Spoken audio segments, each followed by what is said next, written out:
ఆగి ముచ్చట గురించి తెలిసిన వాళ్ళంతా నోరెళ్ళ పెడుతుండ్రుల్లా.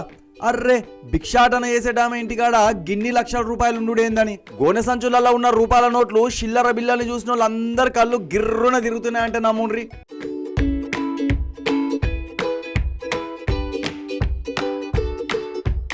ఇక ఈ ముచ్చటనైతే కర్ణాటక రాష్ట్రంలోని మాండ్యాల గిట్లా జరిగింది.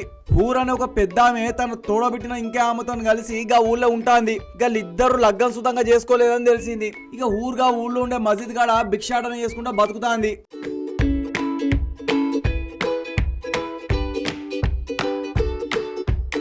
ఇక 2 ఏళ్ల ముందర ఊరు తోడబుట్టిన ఆమె కాలం చేసింది. గప్పర్సోంది ఆమె ఒంటరిగానే బతుకుతాంది. ఇక ఆమె పట్టించుకునేటోళ్ళు సుతంగా ఎవ్వరు లేరు. ఇక ఊరు ఫానం సుతంగా మంచిగా లేక ఆమె సుతంగా జీవం ఇడిసింది. ఇక తెలిసిన వాళ్ళు బంధువులు కలిసి సాగు కార్యక్రమాలన్నీ గిట్లా చేసిండ్రు.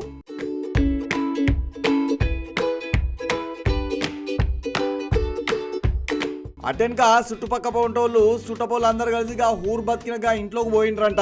ఈ అక్కడ వాళ్ళు చూసిన ముచ్చటతోని దెబ్బ కళ్ళు బయలు గమ్మినాయి. ఇంటి నిండా ఏం తక్కువ ఒక 30 గోనె సంచులు ఉన్నాయంట.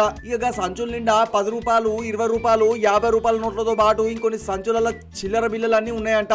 అవన్నీ ముద్దుగా జాగ్రత్త మూట సుతంగా కట్టి ఉన్నాయంట.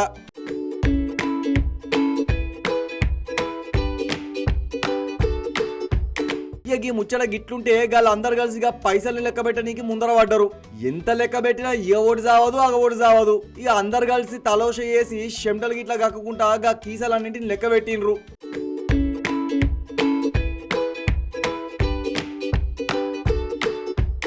ఇక పైసలన్నిటిని ఊరు తమ్ముళ్ళు ఇద్దరికి అప్పగించిండ్రంట. దానిలో ఇద్దరు కలిసి షరీని పంచుకున్నారు.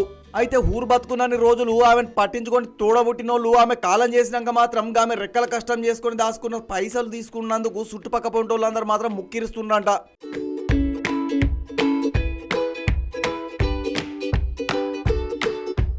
కానీ చూసిండ్రా అనుల్లా పెద్ద మనిషి గన్నేళ్ల సొంది కష్టపడి సంపాదించుకున్న సొమ్ము 1 రూపాయన తీసుకుపోయిందా? గన్నేళ్లు ఎవరు పట్టించుకోకుండా ఒక్కతే బతుక్కుంటా కూడబెట్టుకున్న సొమ్ము అంతా ఎవరి పాలు అయ్యింది. అందుకే జీవితంలో మనం ఎంత సంపాదించుకున్నా ఇక్కడనే అన్ని ఇడిచిపోవాలి గాని పైకి మాత్రం ఏం పట్టుకోపోలేమన్న ముచ్చట అందరు ఎరకబెట్టుకోవాలి. గప్పుడే జీవితం విలువ తెలిసి బతుకున్న రోజులు జరంత ప్రేమాభిమానాలతో బతుకుతారు.